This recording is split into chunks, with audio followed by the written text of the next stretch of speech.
Me too. Easy, we're live. Yes, we're live. Welcome to In the Green Zoom. Thanks for joining us. We're already having a great time. We've got a great guest on this week's episode. Arden Myrin is on the show. Give her. Hi, guys. I wore the biggest headphones I could find to come participate. Yes. Arden, we were just talking about your setup. You do have one of the best setups, and we've seen, hey, gang, we've seen a lot of them. Oh, you've seen some setups. But this is the real deal. Thank you so much. I turned my garage into a podcast studio, and yeah, this is all soundproofing fabric and stuff. And then I have all my garbage from The Bachelor. I host a Bachelor podcast, and people have sent me all sorts of fun trash, which is fun. Right. Yeah. I'm an LA. That's a real thinky podcast. A real heavy-hitty, thinky one. Well, I love here it was. Yeah, that's true. It was this year. That's true.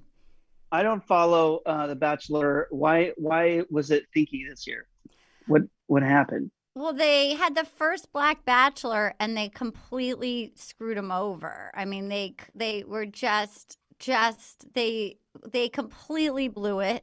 And then the host, the host just was like mansplain, racist, just like truly. They had this gentleman, this lovely gentleman, this nice guy who'd never been on the franchise, and they basically fixed him up with a lady that had been in like. There was photos of her like in a plantation park. I mean, truly, they couldn't have gotten it worse. See, isn't that just like that? We finally get a Bachelor, and then they fuck him over and do him like that. Yeah. I can't believe. Truly. No wonder he grew a beard. He was like, "Fuck this." No, Beard guy. his beard said it all when he came out he was like- afterwards, and he came back from combat.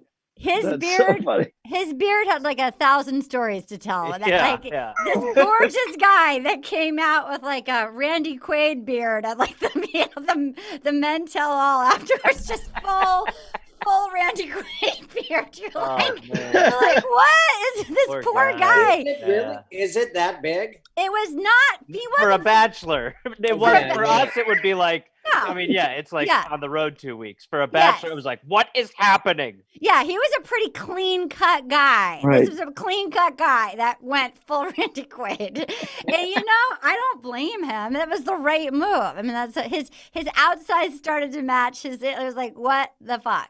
You done me dirty. Yeah, he doesn't want to attract anymore. Now he's on a personal journey out in the woods. I don't Well, blame Paul, he only got hotter. Yeah. He did only No. Gareth loved him. He lost that. Test. I'm sorry, I need a 5. Take five. You gotta look at pictures of this guy. Yeah, I really. That's him.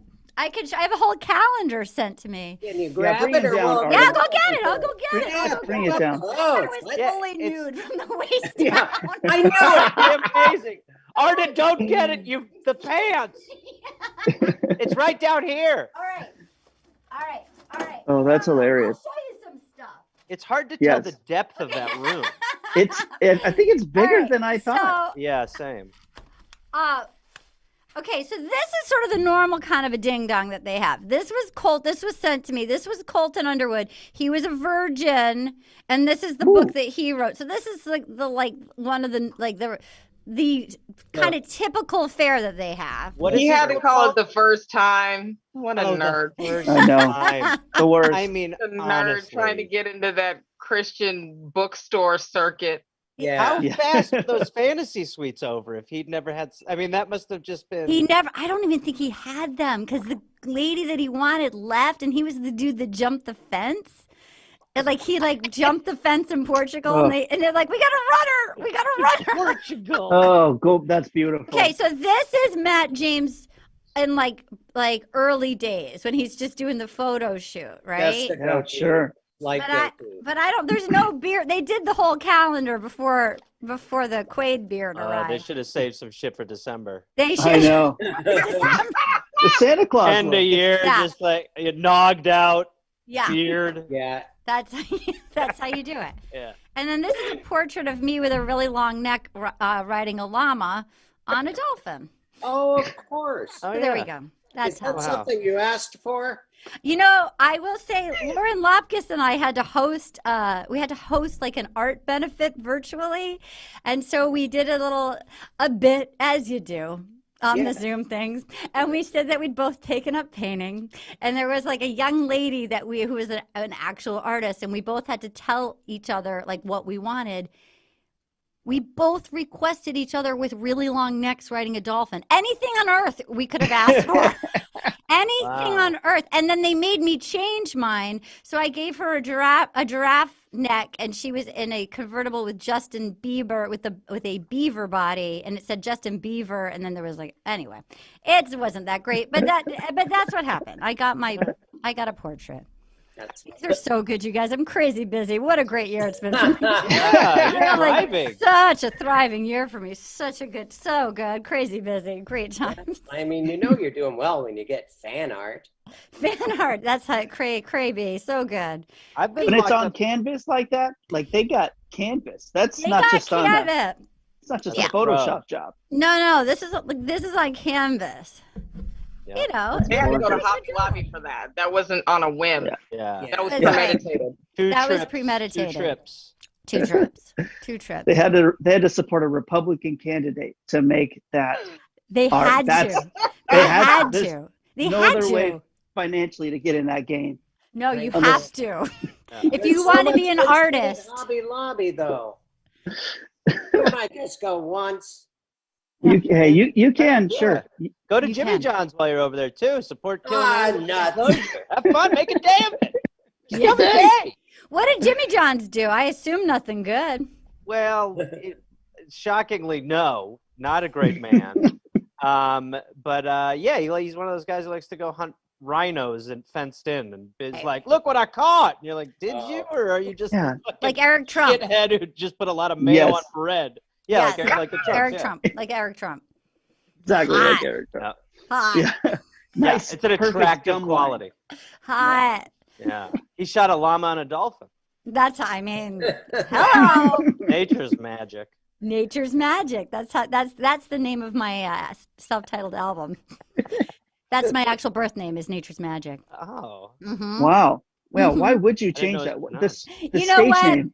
It was too sexy. I didn't want to get pigeonholed, you know? Yeah. That's how you do it. That's going to back you into a corner. That's going to back you into a corner. And not a good one. It's not a good one. Not a good one. No, they won't let you leave. That's the worst part. I had a friend in college who was a sweet person, and he was a photographer, and I went to his apartment, and his stool at his desk was an elephant's foot from the knee down. A real one? Yeah, and I was so shocked. And I was young. I don't think I even cared about anything yet. But I was like, where is that real? And he's like, yeah, my dad's he's a hunter and he goes to Africa a lot. And I'm like, but that's an elephant's foot. It ruined our friendship. It should ruin your friendship. But he was just, it was a gift from his dad, but he was sitting on it. He was sitting on it. He was like, sure, I'll sit on this elephant from the knee down. Yeah. That's fucked up, Dad, but this is very comfortable. Who knew? Their Very cartilage is comfortable. like nature's cushion. Yeah. Yes. It's I don't even need a pillow. It's so fluffy. Wow. It just breaks in like a Birkenstock. Cartilage in there. Disgusting. But if I nod off, it's because this is heaven. It's really cushy. I don't know. If I go over to someone's house and they tell me to just throw my jacket on the elephant foot, I don't like that. I just don't like that. Yeah. I don't want to drink. No. I'm uncomfortable. Yes. Let's leave. I went to in Los Angeles when you first move here, or if anybody's watching that does not live in Los Angeles. I don't know about you guys. I think particularly as a gal, I made some lady friend errors when I first moved here because I had some really fun friends like that I grew up. I just had fun, chill gals, and then I moved out here, and I'm like, I had guy friends that were funny, but like I needed some girlfriend, and I remember I befriended a lady who seemed sweet, very sort of in it, like whatever. She was just like a nice lady. And she invited me to, like, she had like 10 people to her house for a birthday party. I was like, all right, I'm trying to branch out. And I walked in, and it was this beautiful house. And in the middle of the living room was a gynecology table. In the middle of the living room. Wow. What? Right? Yeah. And I'm yeah. like, wow. what yes. the fuck is that? Like, what? the fuck? Like for decoration? I did Please, Not not. supposed to be art or whatever? Please had, take like, an installment. I didn't know.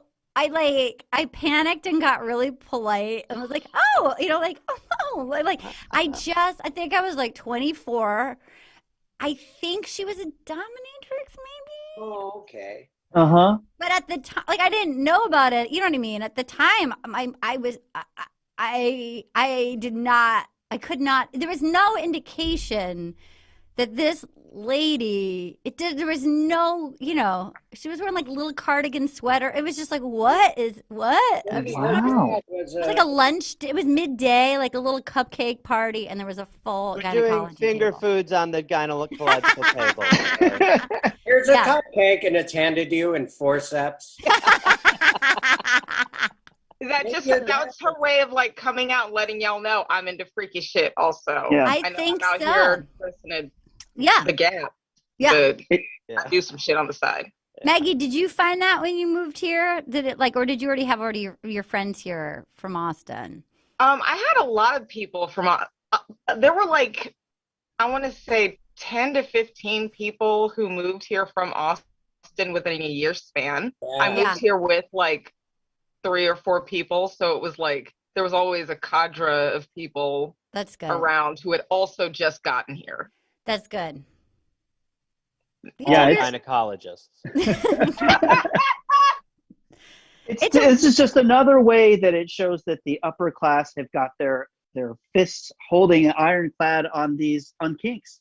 You need to have a whole dungeon. Who can afford the square footage for their sex dungeon? Yeah. I got a bachelor. Where's the table going? In the middle of the room.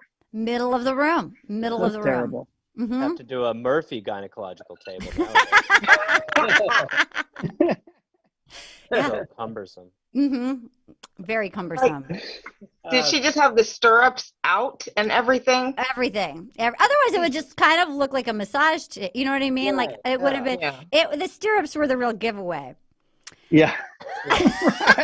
Like, do you ride your? Oh, Hmm. yeah. The Oh. stirrups were the telltale sign that something was just new information. Yeah, it was just like Yeah. it was because I didn't know anyone. I only knew I moved here for a job, so I only knew. I was 22. I literally only knew Dana Gould, Fred Savage, the guy that played Banya on Seinfeld. There was no gals, so that was the only people I knew. So I was like trying to like make some girlfriends, and this was like one of my first outings. And I've never made a friend again. I have no friends. Would you? I have never made one friend. Just you and Banya. You're like, Banya, do you want to come over again? Banya. Hey, I'm not running out. Yeah. Hi, Banya. Yeah. That was. Arden, you wrote about a lot of this stuff in your book. I did. Is that right? Yeah, Your book, I did. Little Miss Little Compton. Excuse me. When- This book? This book? Yeah. There it is. Hey, I did. It came out during the pandemic. Pando book, little baby Pando. Yeah, I did write about that in the book. It was a very surreal thing to be, I grew up in a town of 3,000 people, and then to be working with Kevin Arnold from Wonder Years. I remember Dana Gould used to say, like, if Fred forgot a line, he'd be like, "What's the matter? Do you need like a Daniel Stern to hear, like, to say your lines for you?"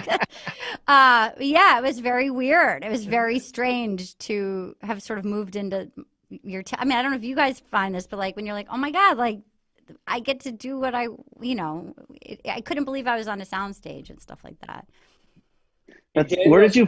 Used to feed Macaulay Culkin his lines. Is that what that was about?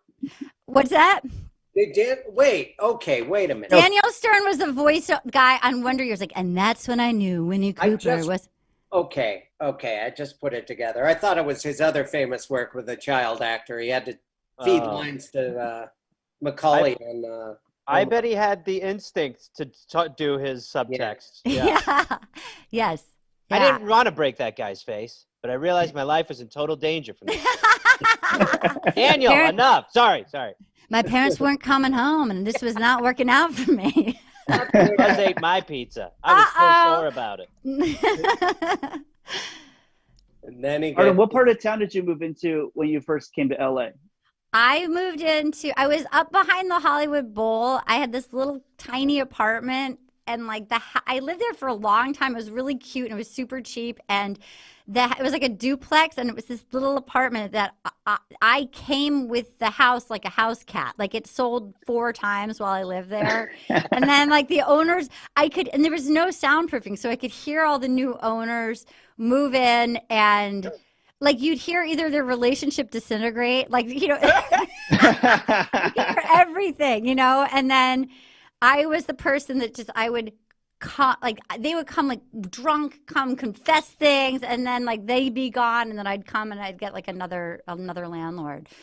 That's where I lived. So they would sell the house, but the back house was a rental, and you stayed in there? It was like a house that had 2 floors, and the owner's floor was the upper floor that was like kind of big, and it was like built into the side of a hill. It's near that tower that has the elevator. Do you know, like up Camrose? It was in a Hitchcock movie where there's all these buildings where you take an elevator to get to the. Wow. Anyway, I didn't take the elevator, but there was a little tiny apartment that was like downstairs from them. And I remember there was one lady that was like so beautiful, and I remember she would come hammered and talk to me, and she'd already told me she was like 34, and she was crying, and she was like, you know, fuck John, I fucking hate that guy. He should give me the house. I'm 27 years old. And I thought, oh my God, you're wasting my time. And you're like, no, you're not. You told me you're 34. You're 30. I don't care how old you are, lady, but like you've told me to my face. I'm 19, Arden. You wouldn't understand. So yeah, that's where I'm. I mean, do you guys in your early time here in LA, do you like your first year or 2 here? Do you look back and it's like a blur when you first? Oh. Is anybody from here? Did anybody grow up here? No. Was everyone's first year weird? Yeah. Yeah. I moved here in 2004, and it was before like smartphones. Yeah. And I didn't know where anything was. We moved to North Hollywood, and I remember thinking Washington, Bellingham, Washington. And I was excited, and we got there, and there was no phone book in the apartment. And I was like, I don't even know how to get a phone book. So we were like, well, let's just drive down this road until we find a grocery store, and we'll see if they have phone books, because sometimes they have them out front. And it was like we had to slowly piece together what this town was starting from there. Did you have the Thomas guide with like? Yeah. Oh, that was the worst. You'd like open it, and then there's like you're like, wait, there's like a little Santa Monica and a big Santa Monica, and like there's the Thomas guide. Well, I wanted whoever gave me it, I wanted to beat them with it. No, it was punishment. It was because I pretty quickly started doing children's birthday parties, and you have to drive and not even just Los Angeles, like, you know, like Diamond Bar and shit. What did you do at the children's birthday party? Just dress up like Spider-Man or whatever the little shits wanted, Batman, and then I'd do tricks and play games and stuff. But it was a total nightmare, and I did it forever. Hot. But that's really hot. Thank you, hot. Paul. Thank you. And such a steamy beginning for you, Gareth. It's a hot start. I mean, hot. Look, and I knew I was cool. You started coming in hot. You're rushing over these tricks, by the way. Well, I think because tricks I'm using very loosely, you would not be impressed with these tricks. Pratfalls, things like that. What was your best trick? Cartwheels and stuff. The best silly trick. String. The best trick was how to make myself not smell like cigarettes or weed by the time I started doing the party. Became the very ta-da. I would do the coloring book one, which I remember as a child being like, holy shit. But where, you'd have the pictures and then you'd color them in and then they'd disappear.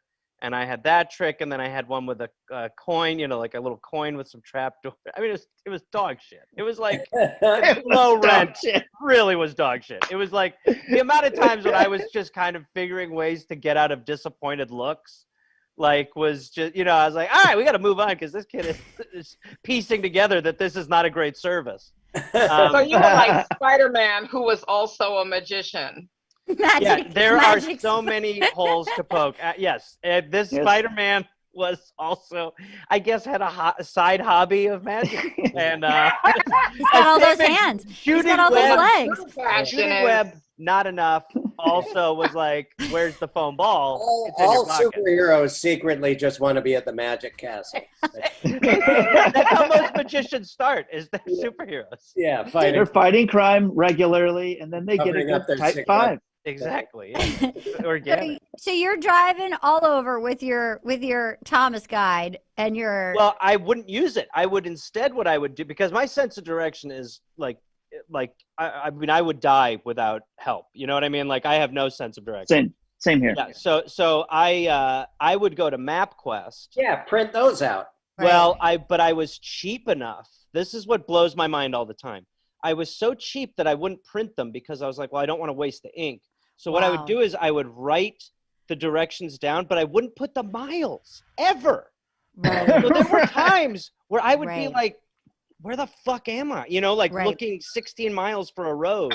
Right. But I did all that in lieu of the stupid Thomas guide, which when my boss was like, no, it's really easy. You just got to go to L7 and then go to this quad. And I was like, buddy, this is not happening with me.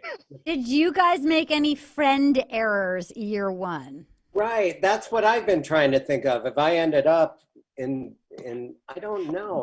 What's your gynecology table? You ever show up to a guy's house and he's going to give you a vasectomy or something? I make those mistakes now. I think the first year I just lived with a girlfriend and we didn't go out much. Yeah. I think I played it real safe. Okay. My first year, I worked in a tire shop as well. I had a friend who could hook me up with jobs occasionally as a logger on reality shows, but I mainly worked at a tire shop, and I hung out with this kid who was like an actor and a musician and a dancer, and like grew up in the LA art scene. And then I was just sort of got to meet a person and then watch their life slowly fall apart and try to wrap me into it. And it was like, oh, whoa, I just met you, buddy. I can't go on this whole journey with you. You're my coworker at a tire shop. Yeah. I want to earn my own spiral. Yeah, thank you.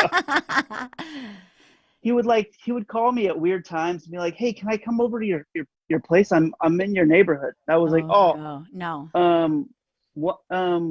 It's kind of later. He goes, yeah, I need to like charge my phone for a minute. And I was like, no. What? So many red flags. Yeah. Oh, right. I was just like, dude, I like you, Greg, but what are we doing here? I can't ever. You can't know where I live. That's a never. No, sorry, buddy. Well, now we're all in trouble because you said his name. Yeah, thanks for nothing, Paul. Yeah, Greg's after all of us now. Yeah, I'm gonna live under his floorboards by May, Paul. If he's still following me at this point, guys, I think he could have tracked me down. Yeah, I think you're safe. I really do. Do you want to give a shout out to the tire place, maybe to just get a little business going that way? Yeah, some tire time. I still get my tires done at the America's Tire on Colorado in Pasadena. Oh wow. Okay. What if the Greg you were talking about was just Greg Barris? His dance career took off. I can't shake this guy, he's everywhere I go. Signing with Jessica. It was like kind of a coincidence, right, Greg? Greg? I can't believe I don't have any stories about being in weird situations when I moved here. I mean, I definitely found many weird. I sort of, like Maggie, had a lot of friends who were out here coming out at the same time, but still definitely, rubbed elbows with psychopaths. And I was like, oh, cool, man, for sure. I'll take a cigarette. And then was like, oh God, why did I invite this into my world? Yeah. It took a while. It took a minute to just to figure out how it took me like I'd lived a bunch of places, but I felt like it took a while to figure out how to feel like myself on a regular basis out here. Yeah. And you hit on, I never really like, I guess, hung out with unsavories or whatever my first year, but like our entire living situation, like we signed an illegal sublease and ended up getting evicted. Like we got evicted, the person we were subleasing from got evicted. It was like a whole big mess because like the roommate that signed the sublease, he was like, I don't think that the owners give a shit. I was like, what do the owners say about this whole sublease? He's like, I don't think they give a shit, but like, yeah, they gave quite a grand shit about 3 dogs in the house. They were like, absolutely not. Like, we would have never let that happen. So it just was a big mess. And like, we had a lease, but they were like, yeah, she's not supposed to do this. And so that feels like year one in LA. That feels like that's how you land here. Yeah. Like, that's what I hear is like everyone's first year is always like really bad, and if you can get over it, then it's fine. Yeah. How about weirdest stand-up show you ever did early on here? That's good. I mean, the very first show I did here was in Lucy's laundromat. Yes. I mean, people just laundry, no audience. Howard Kramer brought me there. And I first saw like Karen Kilgariff and CJ Arabia and those people.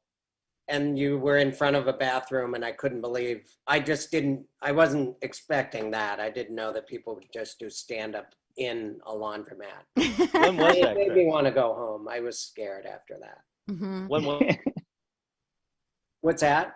When was that? 2003. Yeah. Yeah. I had a memory recently of Maggie, of me and Lisa Delarios in New York. We did stand up. They paid us, which was exciting, but it was at a dog track in some like kind of far away. I think New Jersey somewhere, but it was chariot racing dog track. What? Ooh. Is that safer? It's more exciting for me. It was nerds with a lot of time on their hands. It was They're like, let's do chariots and let's take it even further. It was chariot like greyhound racing. Yeah. Oh my god. Lisa also like worked at the ASPCA. Like Lisa is an animal lover. Yeah. So we were doing, and I remember I was headlining and Lisa opened. It was like there was no stage. It was just it was on like a rainy Tuesday, just in between slot machines at this casino that was attached to a chariot racing dog track. We call this the Coliseum. And I remember I had to do like 45 minutes. 45. Dude. That's one of those ones where like there are like there's that gray area for a while where headlining is bullshit. Yeah. When you're like, I don't want to be the headliner. No. I go longest last. It sucks. Yeah. That was a long 45 minutes. But I'd forgotten about that. And Lisa, you know, it like came from the depths of hell in the back of her brain. She reminded me the other day of like driving and that it was dog chariot racing, which was I did not know that still existed. We love Rome. but we don't want to pay for horses. But horses is super expensive, it turns out. They're so big. Who gets in? Like, is there a person in the little chariot? That's what I want. hope not. Please let it be a tiny, empty chariot. It's got to be a tiny empty Or, chariot. I mean, if we're going to be cruel to animals, which I'm not for, but let it be a little monkey then. Let it be. Yeah, okay. Or a squirrel. Like that Something squirrel cute. on water skis. Cool, He we looked may like as he well was be alright. cute. Yeah. Yeah. I got hot. As long as it's adorable, I'm okay with it. Yeah. I'm back. I got hot. All of that sounds bad, but yeah, anytime a monkey is riding on a dog, I kind of let it all fly out the window. Yeah, that's when you're like, cute. my wiring, they've rewired my brain to think this is okay. Yes. They both like it, right? Yeah. It Buddies! consensual. It was They're consensual. friends. Yeah. And anytime a monkey's riding a dog, I know things have worked out exactly as I dreamed they would. This I know. is God's vision. Finally, all my yes. my vision boards have all come true. It's all monkeys on dogs. Yeah. I talking about this. evolution. I manifested this. Secreted this. Arden, you're not I going to like take. that that's your vision board. It's just an adorable rodeo. It's just monkeys. I love it. Monkeys on dogs and Monkeys. cowboy hats. Even if it's Rome, fuck it. Let's have fun. Fuck it, let's have fun. They toss the helmets off. The hats they allow. We're not sure why. And they just only have like little fez hats. Yeah. I remember seeing, I don't know if it was a documentary or a show, but some guy had trained his cat to ride on the back of his dog, and on the cat, I'm not making this up, was a mouse. Yes, Wow. I'm here for that. I love that. And Yeah. they would calmly balance. Even the mouse was like, okay, I got to stay still. I love that. It was adorable, and because I like animals and I like that they were cooperating or whatever. But this guy was an abusive animal trainer. That's the thing. No, he's yelling at a mouse. I don't Yelling at a mouse. Don't yell at a mouse. What does the mouse do to you? It's a mouse. It lost out. Like in the big look, we all fly into the world. We could be any creature. And that thing lost and it's a mouse. He's getting yelled at by some tyrant making him ride a You got the easiest job out of the trio, you fucking mouse. You're I'm top the of one the that has to wear pyramid. a tiny little top hat. You're top of the pyramid. You Yeah. don't see cat fucking its job up, do you, mouse? No, you don't see a cat fucking his job. Not on my watch. Yeah, cats, they just inherently know how to balance, but the mouse would really had to try hard. Sure, Yeah. that poor little mouse. That's Yeah. You try That's- walking on top of two I'm things that gonna want look to eat for you. it. It's not easy. You guys probably think I made that up. no. I need you to Wait, screen if share, you did, please. I manifested Right. it in my with Is that my your vision board? The Artist's Way book. Did you do a really long, thin vision board, which was 3 steps, just mouse, cat, dog, mouse, cat, dog, mouse, cat, a dog? vision scroll. A vision strip. Yes. Vision Looks strip. like Hollywood's gonna work. Yeah, Yeah. that's how you do it. You know, I worked on a show once where they had a chimpanzee. Okay. On a terrible show, awful nightmare shit. I was literally getting drunk towards the end and nobody cared. But I did resent that the monkey had a parking spot. And Okay. Oh, it was a regular. It was a regular. Wow. it had a few days. It had a few days on this. Was it Yeah. Elf or what? The No, animal. I Animal. wish. Was it the one with Bobby Lee? No, this show was the lowest. You won't even know it. It's the lowest rated show. It's tied for the lowest rated show in Fox's premiere history. It was this dumb show called Slideshow. It was ridiculous. It was absolute dog shit. But Oh man, I I- fucking love Slideshow, dude. That was, no, So it's so obscure Oh, that you can't even slideshow. play that card. Slideshow. I got a Slideshow T-shirt, bro. I love Why it. did you leave the slideshow? The slideshow left me and all of us very shortly after this first episode. But when I Okay. was talking to the monkey trainer, Okay. I go, because I was like, I resented it. I didn't Sure. like that the monkey was there. Sure. And I go, what do you feed him? And he goes, he loves Jolly Ranchers. Give him some McDonald's. And I was like, I shouldn't have fucking talked to this guy. That's how you do it. No. I was like, Jolly what? Ranchers. Jolly Ranch. I was like, that's He so likes old. fun dip. Fun Yeah, dip. Laffy Taffy. Yeah. got the long fingers.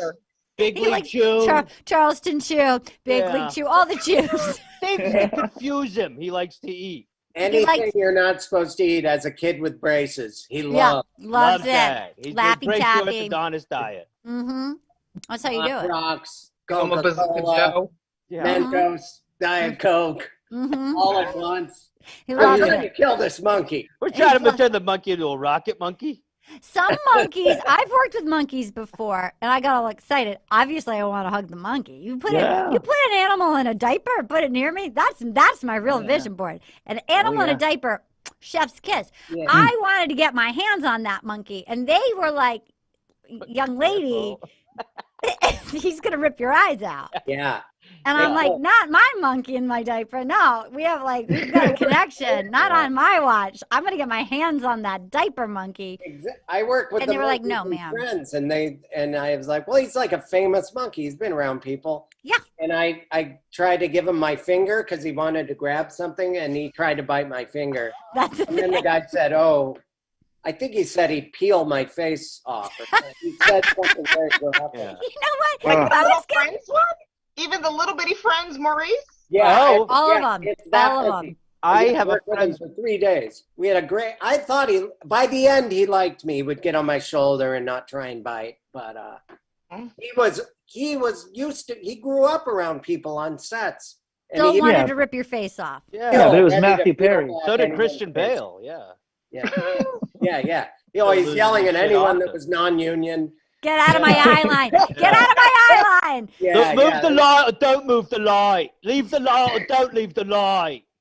Oh, I got to listen to that again. I That's like always part 2 about the masks. He seems really fun. I love that So one. chill. And I also love Reese Witherspoon drunk. Do you know who I am? When her husband's arrested for drunk driving. No. What? Oh, Ryan, What? excuse me. Her husband got arrested for drunk Ooh, driving. this sounds Crazy. good. Wasn't he I didn't know crazy? this existed. Her husband was like, it's like a partner. Cut this out, even though it's live. Apparently. Is this Ryan Felipe? No, isn't he like, I think he's like a William Morris, Yeah, like, he's an agent. Oh, okay. and it was he got pulled over for drinking. I don't know if he was like fully arrested, but they were giving him like a breathalyzer or whatever. Yeah. And Sure. she's had a couple of Chardonnays, and I see her and like starts immediately screaming. You can watch this video. Don't you know who I am? I love it. I am going to watch this.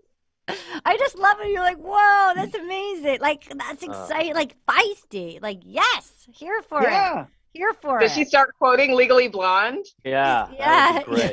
Yeah. Yeah. I actually know a And- thing or and two snap. about the law, sir. Yeah. Sir. In closing. Mm-hmm. Mm-hmm. I like her. I like the election. I always like her. Tracy Flick. Tracy Flick she was so good in Election. Yeah, she's amazing in it. Matthew Broderick, the woman who played the wife of his friend that he then starts having an affair with. That I don't. She has a small part, but like every person, but Chris Klein was great in that. He's like, Yeah, well, I don't know. I mean, like- it's just my big penis, like that.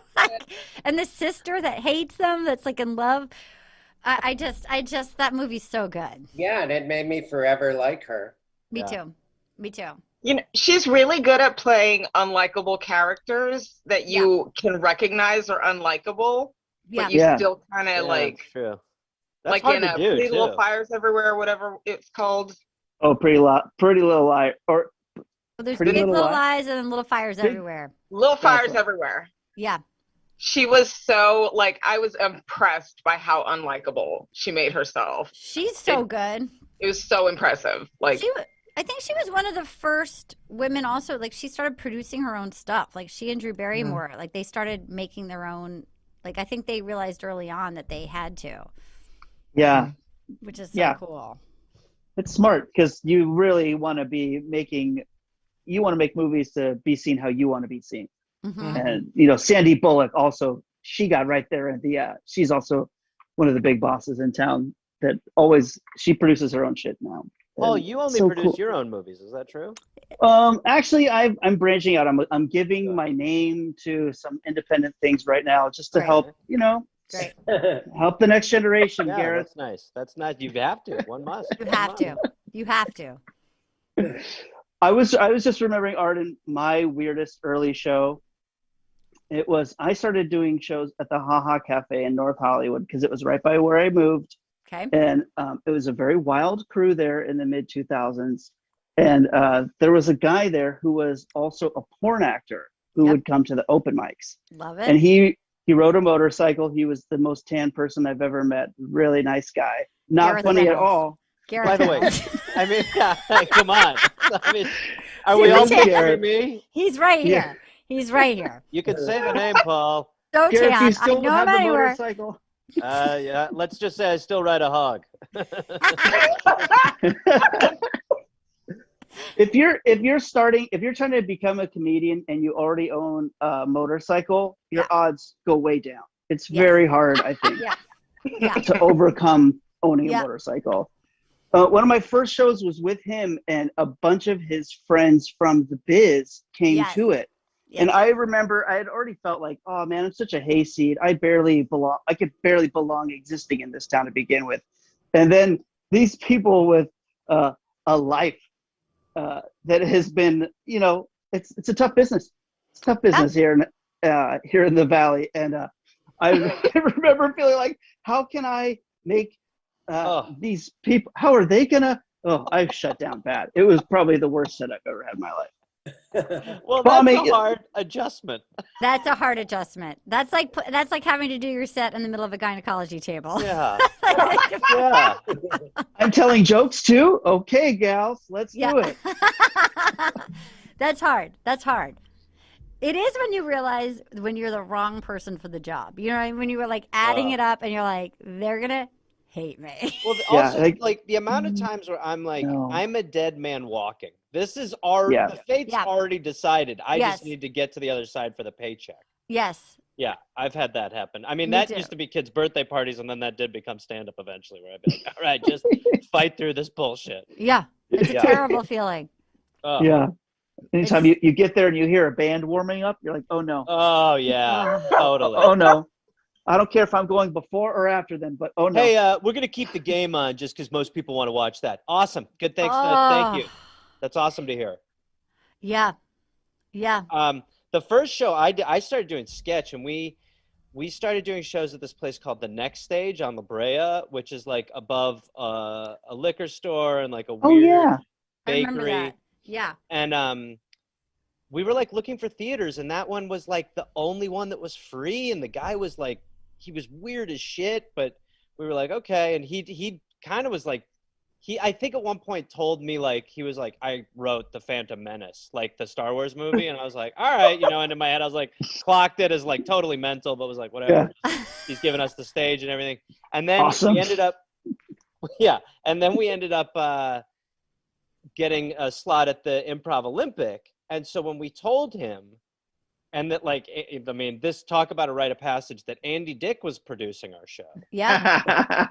He starts going, I signed you guys to a 2-year deal for a reason. Yep. And we were just kind of like, wait, what? Are you talking about? And like, we were like, we didn't, like, you don't sign overalls with theaters above liquor stores. And I got a deal. Closed the big 2-year deal with the Next Stage. And then we kind of just had to wiggle our way out of it. But he was totally like going like, well, maybe if Andy were to give me some money. And we were just like, holy shit. I mean, he was just bonkers. I did a show at Improv Olympic. And I remember feeling something slimy and greasy slide into my hand on stage. And it was not from somebody that I was on stage with. And I looked down, and a piece of fried chicken had been placed in my hand by Andy Dick, who was not performing that night. No, thank you. That was just a visceral memory. That's what we call the chicken dick. It's a chicken dick. That's chicken dick. Chicken dick. He did the old chicken dick, the classic chicken dick. Oh my God. Yeah. One night at the Coronet, he came in with his son, who was. This will morph into all Andy Dick stories. So, which is, by the way, a great show. Yeah. Yes. And he was drunk, and there was these guys at a table that were really tough and scary looking, like they were in some sort of a gang or something. They just recognized him from Just Shoot Me, I think. Was that the show he's on? Or what? News Radio. News Radio. And they were saying News Radio to him over and over. And then, so they wanted a picture. One of the guys had a camera, and they were about to take the picture, and he turned to the scariest looking guy ever and open mouth kissed him because he thought it'd be funny. And that guy they both started like punching him, and he ran out the back, and one of the guys went out front, and they like kind of beat him up, and his son was there, and his son was like, Dad. And then he came in, his glasses were crooked, and he didn't know, like, why did those guys start punching me? And his son was like, well, you can't just kiss the guy to be, I know it's funny, but, and the guy, his son was a kid. It was the most traumatic. Andy's son? It was Andy's son? Yeah. Yeah. He was like a teenager. Maybe he's older now. I think he still does stand-up. He does stand-up. Oh, yeah. Yeah, he's funny. I'd ever seen, and I felt bad for him because he didn't even know what he had done wrong. He was so out of it. Right. Like he maybe doesn't know he slid that chicken wing into your hand is my point. Right. He just realized he had chicken and you had none. And how unfair was that for you? Yeah. Not to take away the magic for you though, Arden. That's still I think. Yeah. Is No. Thank you so much. So much. It was such a. You know what? It was a. I felt so blessed. Too blessed to stress. Great. So 2 blessed. business cards and a chicken wing. Yeah. Where's the chicken? Is it behind you? There in the. I bronzed it. I do. I have it's like a pendant. I've got like a pendant of an old. People often don't know what it is, but I do know that it's a bronzed old chicken wing, fried chicken wing from Andy Dick, slid into my hand. Slid, like sliding in, like slid in. Oh. I'm imagining, is it like a fist situation that he slid in the middle? I feel like my hand, so if I was standing, yeah, you must have. Yeah. I feel like there was like a full, like I feel like this would be like NC-17. If I feel like it's like a full like slide. I feel like I had a slight cup of my hand happening. Must have. I must have. You were presenting. Sliding I was presenting. I was presenting, and he slid it in. He was there, beautiful mind style, looking at the shape of your hand and looking at his chicken wing, going, "Oh my God, this fills the exact same space as that." Yeah. And he was like, "I fucking have to. This is the universe." Why was he in the audience? Do you know what I mean? Like he wasn't. A lot of questions. He can't handle it when he's not the center of attention. When we were at Bridgetown, he was in every audience heckling every show. I don't even remember him being on any show. Right. He was just heckling the show, and then someone saw him running naked, and a cab driver was chasing him, and that was the only show we got. Must have done a picture down the main street. Can you imagine? I hate to talk so much smack about Andy, but I mean, look, I salute. I've never had an experience like that before or since, and I salute him. Yeah. There you go. You get it off your chest. Yeah. You got me out of that Star Wars deal, so I appreciate it. Yes. I mean, he really did. That was so I signed sweet a 2-year overall with a Star Wars theater above a liquor store. Have you ever Googled, like, IMDb, The Phantom Menace? Maybe that guy... Yeah. Did you ever look it up? Did you blow it? No, at some point we got like confirmation that he was not involved at all. His version of how he was involved in it too was like, I mean, I basically came up with the story, and we were like, buddy, this is like, you're pushing it. Say like you did a voice. There are people in this town that will say like, I remember I'd written like a script, and somebody, like a friend, offered to read it, and then they gave me like 1 or 2 notes, and they're like, you can have that for free. You don't need to give me credit. And I'm thinking, first of all, I'm probably not gonna take, like, I wasn't gonna like put your name like written by the 2 of us. Like, you're gonna be, like, I've been working on this for like 7 months. You give me like 1 tweak. I just won't take your tweak. That's fine. I can live without this tweak. Like, it's weird. That stuff is weird. People an easy tweak to turn down. Yeah, I'm gonna do a pass on that one. Yeah. When I first moved here, I had another comic at an open mic ask me if I wanted to write jokes for him. Yeah. And I was like, what the fuck are you talking about? Why would I write jokes for you? You're here. No, you just paid $5 to perform. Yeah. Yeah. No, I'm not gonna write jokes for you. Good God. It's amazing. But those, I do think, like, you know, it's almost like the people who complain, like at the airport, like they're annoying as fuck, but they get more. Like they get more quicker because they're a squeaky wheel. And so I know a number of people who I was like, this guy is just out of his mind, who are now like booking shows and like, you know, our work, you know, so I don't know. There are times where I feel jealous about people who can just fucking lie. Yeah. Like it seems pretty effective in ways. Yeah. Get rid of those scruples, Gareth. I've always told Gareth. you. Those scruples are holding you back. These scruples are holding you back. I'm going to give you guys co-writing credit for those notes. You can have that for free. One's for free. Arden. Yes, that's for free. It's kind of like now that it's become sort of like a mentor situation, Gareth. I mean, I wouldn't want to say it's influenced all of the work you'll put out from here on out, but a lot of it. Anyway, we'll talk numbers later. No, but we don't need to get into that. I'll pay you to write jokes for me, Paul. Just say the word. Please. That's an amazing thing to say at a fucking open I mic. I was like, the sun's up, buddy. What are you doing? Yeah. Had you already gone up, or was he just like, he looks good?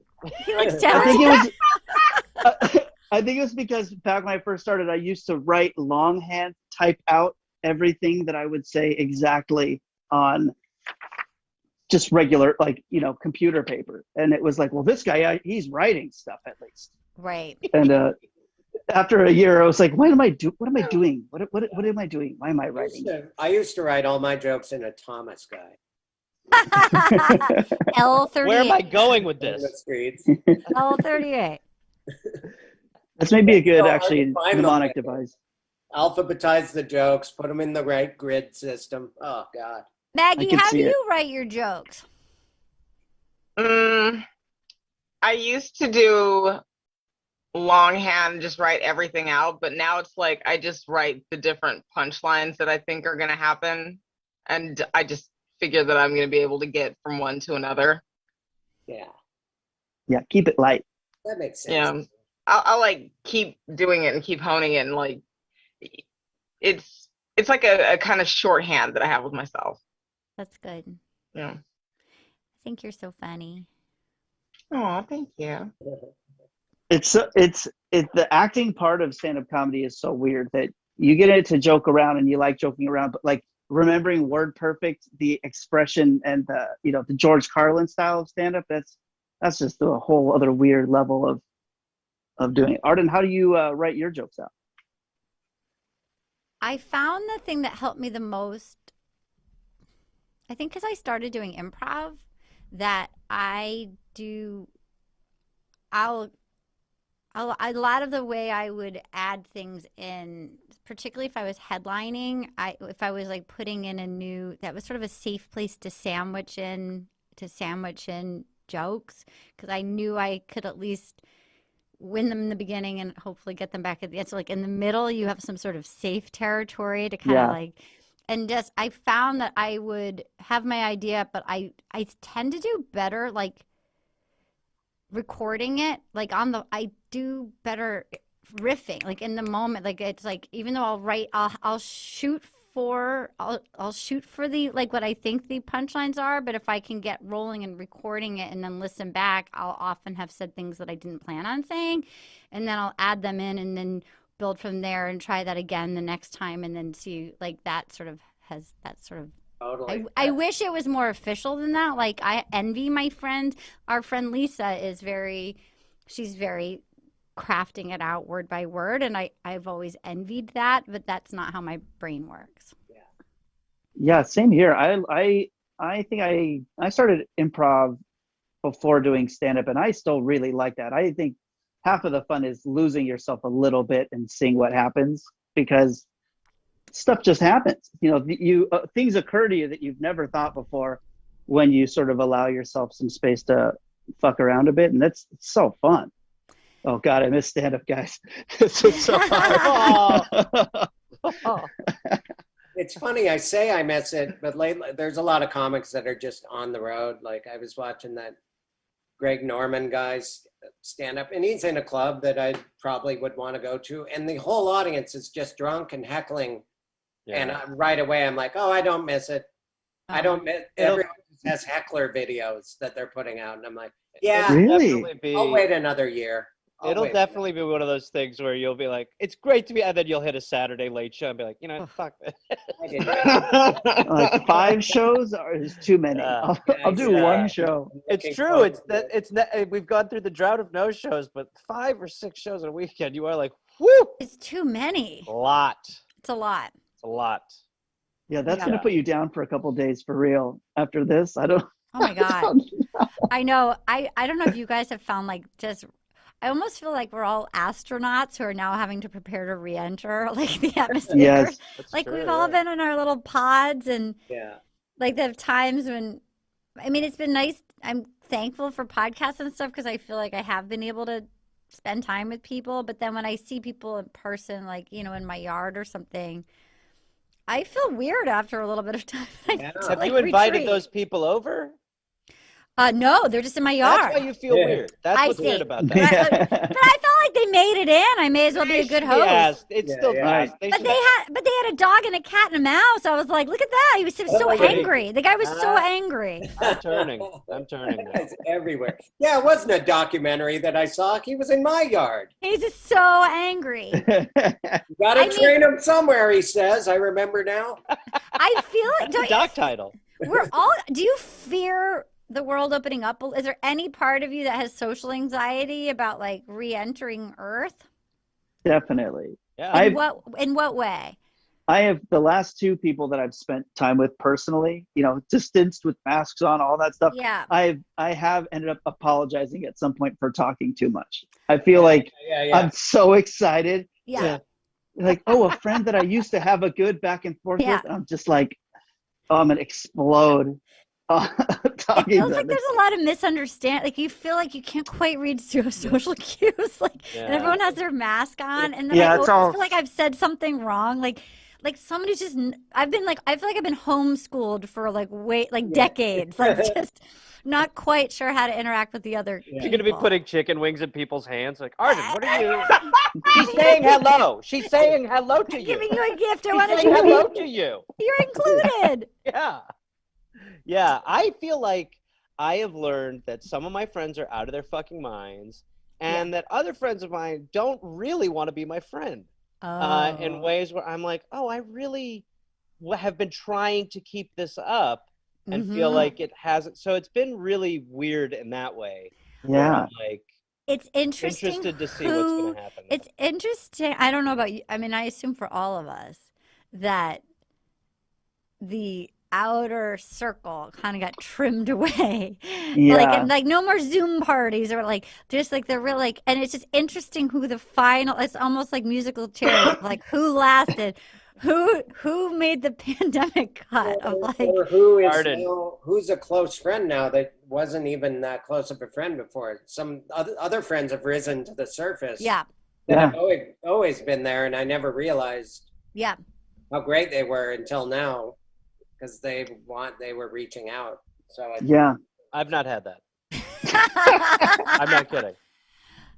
That is, I think this show has been for me really that experience of we get together every week, and it's very strange where it's like suddenly the group of people I see the most, the comedians I am hanging out with more, and we have as a group had performed together one time. Some of us had, Gareth and I had only met once, and but it's cool. It's like a weird pen pally situation. I was very grateful for my podcast through this, that, I just in all of it, there was something silly like The Bachelor or whatever, but that I could had to focus. I write it all out like a maniac, and then I got to sort of, and getting to know, it's fun to bring people on who I didn't know Gareth before, and Gareth did it a bunch of times, and just bringing different people in, it felt. Your crazy notes are amazing, by the way. They're like game film. It's full of beautiful, it's full, I would be arrested if somebody found, if I got into a car accident and that was in my bag, they'd be like, who's gonna kill the Bachelor? She's dangerous. But yeah, it's interesting what is comforting, what has been comforting, and then it is interesting who has not risen to the surface, it's not who you would guess would show up, and it's not who you would guess would totally bail. Right. Yeah. I think it's weird. My wife was talking to me about how there's been a bunch of sort of YouTube influencer generation people that are committing suicide because of the stress of this time and sort of the isolation, and I think everybody's sort of getting a few less clicks than they were. Things aren't as people are kind of tired of watching stuff and engaging with everybody's social media things, and it's sort of that world is just gone, and it's a total mindfuck. But I think when you get back, it's going to be 3 months later, and that outer ring, it's going to be a bunch of new weirdos. It's going to be strange. I just need to get Andy Dick back in the inner circle. What about you, Maggie? I'm so scared I'm going to be one of those weirdos in someone's outer ring because I live alone. And so, like, the only interaction I have with people is over the computer, which is weird. Like, I just have let myself get weird. I talk to myself a lot. Like, I talk to my dog. She has a little voice. I talk back. Like, it's to the, like, I've always done my dog's voice for her, but it's to the point where I'm like, I wonder if my neighbors can hear me loudly screaming in my dog's voice. Like, we'll have little conversations and stuff, and just like it's strange. It's not, but I'm very comfortable doing it also. Yeah.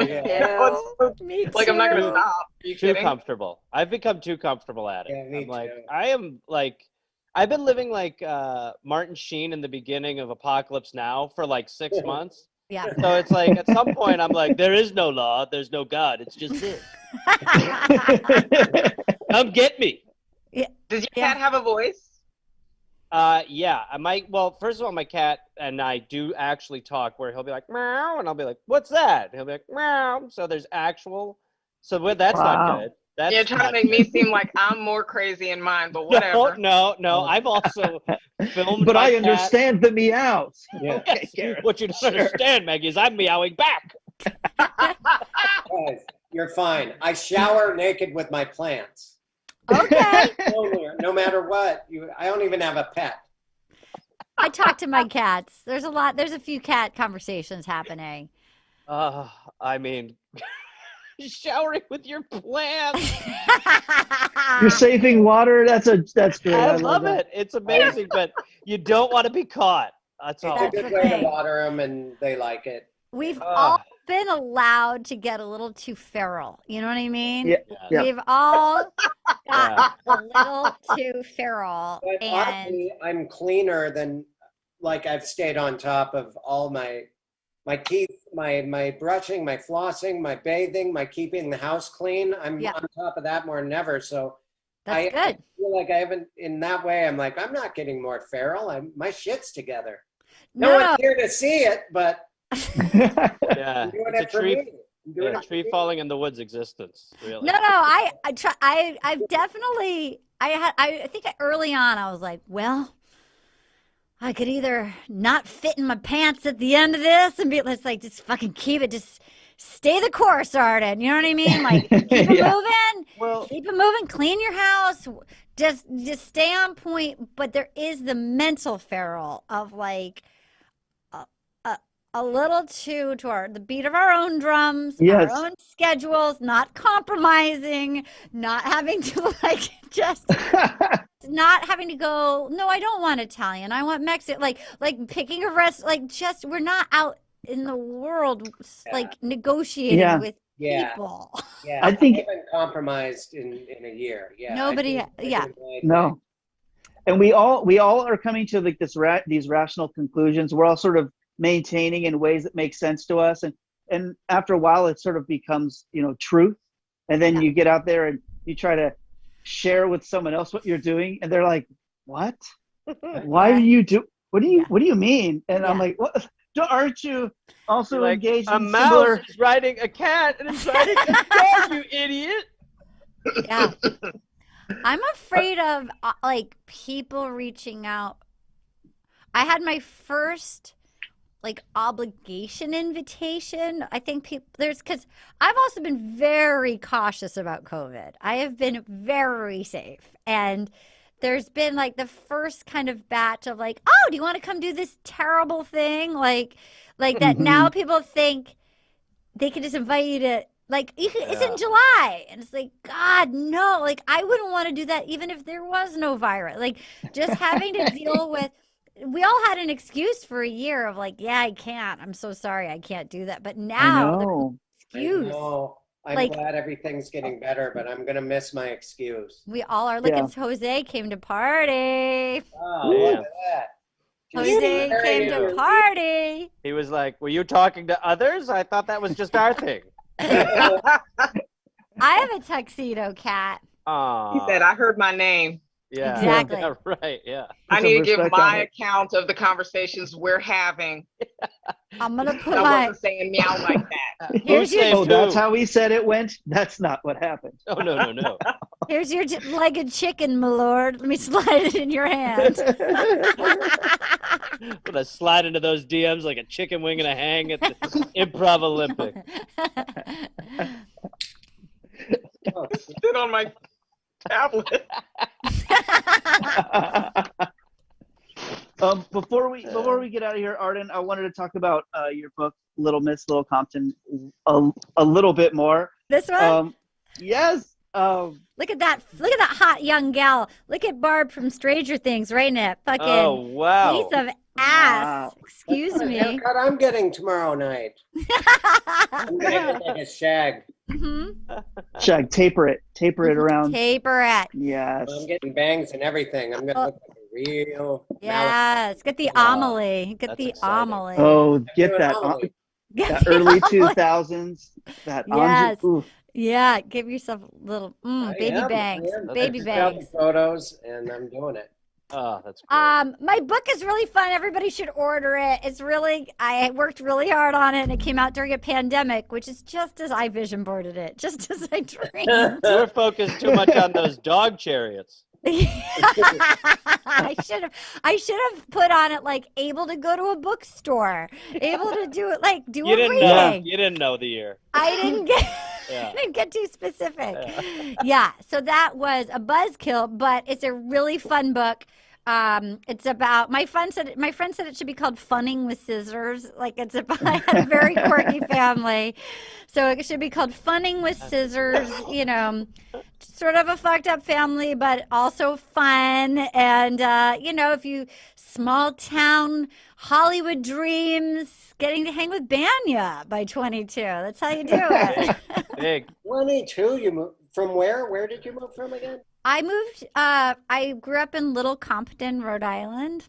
Oh, okay. It has a general store and no Wow. stoplights. Yep. And we had an That's what illiterate everyone chief. always assumes because I'm from Montana. I'm from a town that size, but it was disappointingly 70,000 people. Ooh. Oh, Must be Yeah. nice. Ooh la la. Oh. We You had supermarkets. stoplights. Oh, Yeah, I we had didn't. plenty of stoplights. I mean, the was a famous mall. one is Malfunction Junction, but Okay.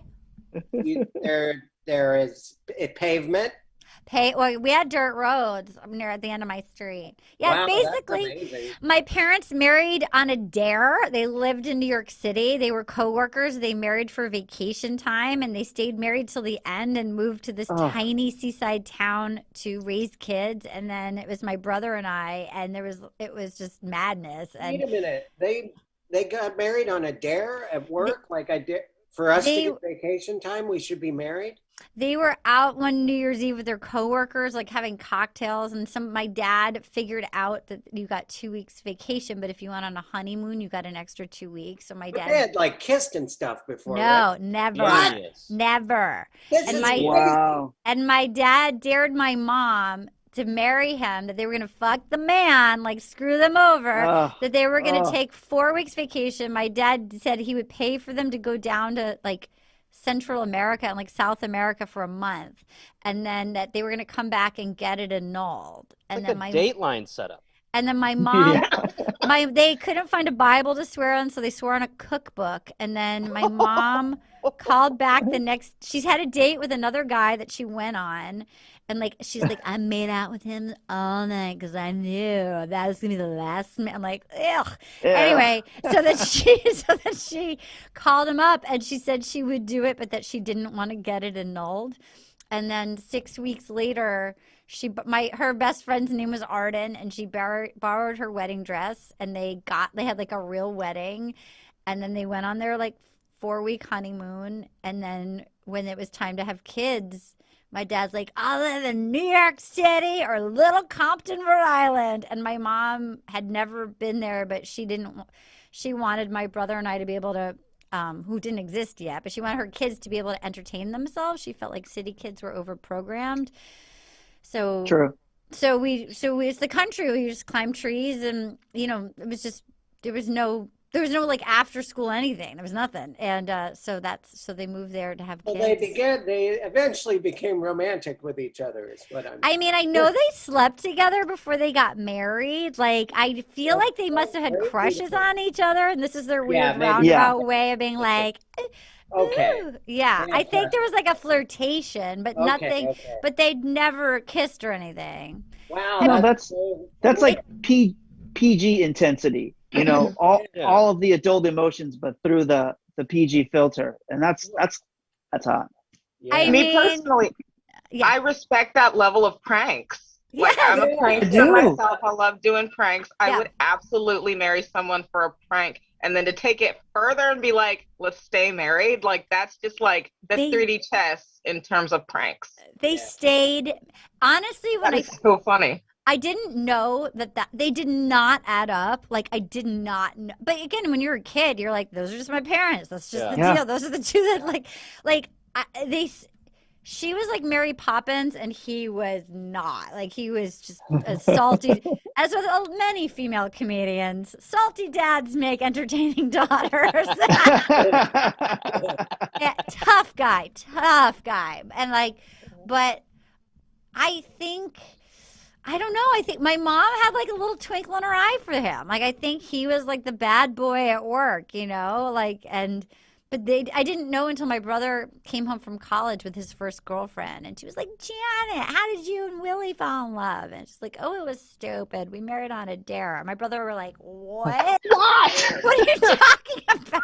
And it also was like, okay. Like, so that's where my book starts. It starts with that. And like, and the house was very much like wild, just wild. Like, it was just madness. I mean, it was fun, but it was also, you know, when you have two people that have married on a dare and moved to like like a field, like it was odd programming. And that's how you get this. That's how I was made. You've already succeeded coming out of a weird quarantine into a successful career, so you're gonna handle post-COVID times better than any of us. True. You've already done this. I did. Well, I guess, I mean, from my town or from... Yeah, you were more or less isolated. Let's be real. That's tiny true. Town. That's true. You know what? You're absolutely right. I have been very isolated in my life, and here's my advice. Ready? Here's my theory. Here's my theory of how you do this. And I don't want to be maudlin, so I'm not going to tell you why I know this. But I've had a shock in my life that changed the game. And here's how I put my life back together. Well, my mom died suddenly. So my mom like just died out of the blue. And so the way I did, like, not sick, totally fine, like loved, just they found her. Wow. And so I will say, when you have like a tear in the sky, which I sort of feel like the pandemic is for people, like it is sort of a tear in the sky, like you're going and then it's almost like plate tectonic shifting. You're like, wait, this is an option. I really started with like healthy risk of, okay, who do I like? Who feels good? Like, I may not even know them that well, but your body knows, I think, who you want to be with and who you don't want to be with, and what activity feels fun and what doesn't feel fun. Yeah. And so, like, you start with the small, healthy risks, and when you get like, and I sort of treated my calendar like my own best, like, I guess Mary Poppins, of like, okay, I know. Like, if you have something that's going to be like a hard time, like plan something fun for something that's a little scary, of like, all right, I know I have this to look forward to, like July 15th or whatever, but picking the baby steps with people but everybody's allowed a little fun, but like little baby steps with the people that feel safe. Or even if like you don't want to go on tour and get heckled, but maybe you start your own little outdoor show or whatever, like that. Like, if you do want to do comedy, but is there a way to do it that, like, you can do it that feels safe? That, to me, that your body knows that's how I'm planning on doing it, is like healthy risks and just like trusting and allowing yourself to cancel, but just trusting your gut of like what feels a little like, ooh, that's like a risk, like, but okay, I'm gonna just like do it. All right, I'll throw it out there, and some of it works and some of it doesn't, but throw the spaghetti at the wall. That's my theory. Yeah, I think that's a great theory. yeah, a scary thing and a fun thing back to back. I like that. Yeah. That balance. And grow where you're planted. Grow with the people that are working, even if it's people that you don't know really well. It doesn't have like it's just like I like them. I'm gonna like just the small. Yeah. So that's what that's my theory of how to climb out of our mole holes. It's just like and then you can retreat to your mole hole, but like little expeditions. Expeditions, you get to go back to your food mole every hole. now and then. Exactly. Yeah, that's my theory. For food and sex every now and then back to the mole hole. Back to the mole hole. Would you like to come back to my mole hole?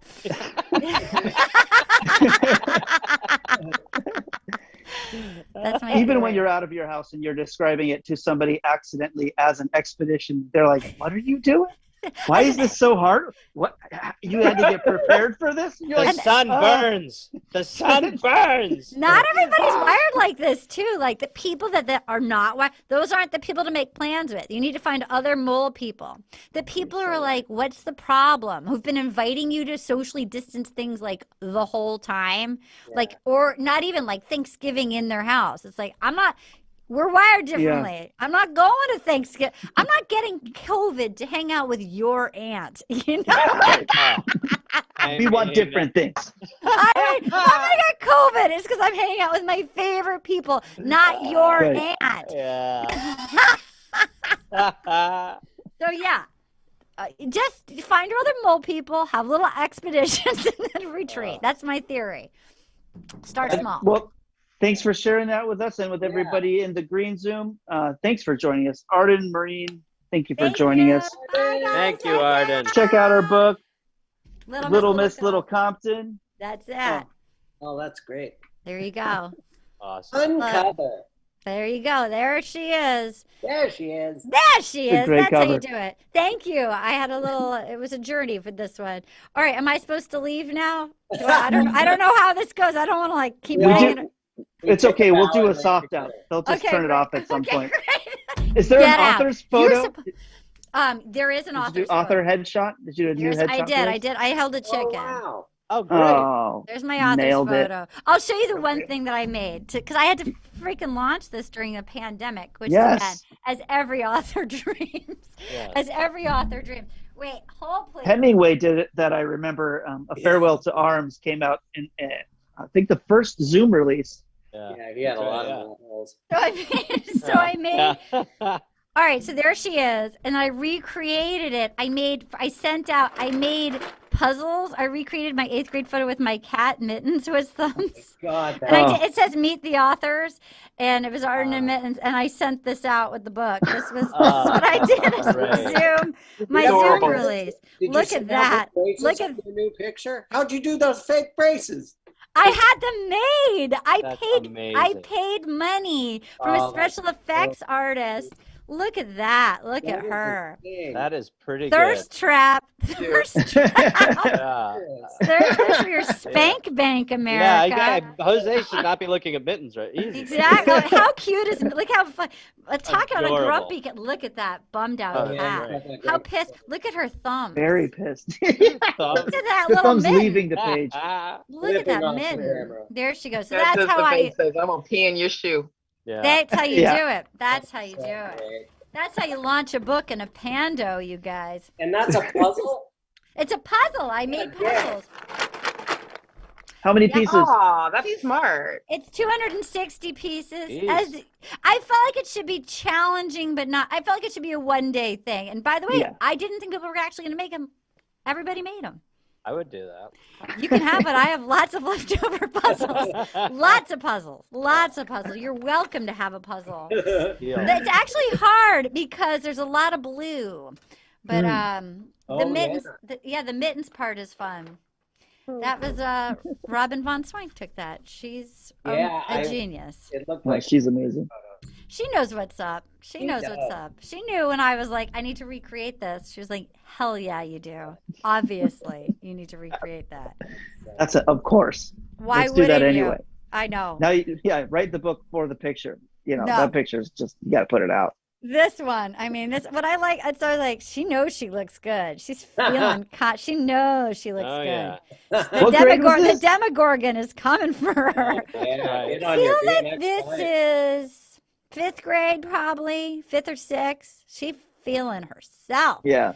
When you got it, you know you got it. When you got it, you got it. Listen to your body. You got to listen to your body. She was like, I got it. Excuse me. Excuse me. I got it. That's how you do it. All right.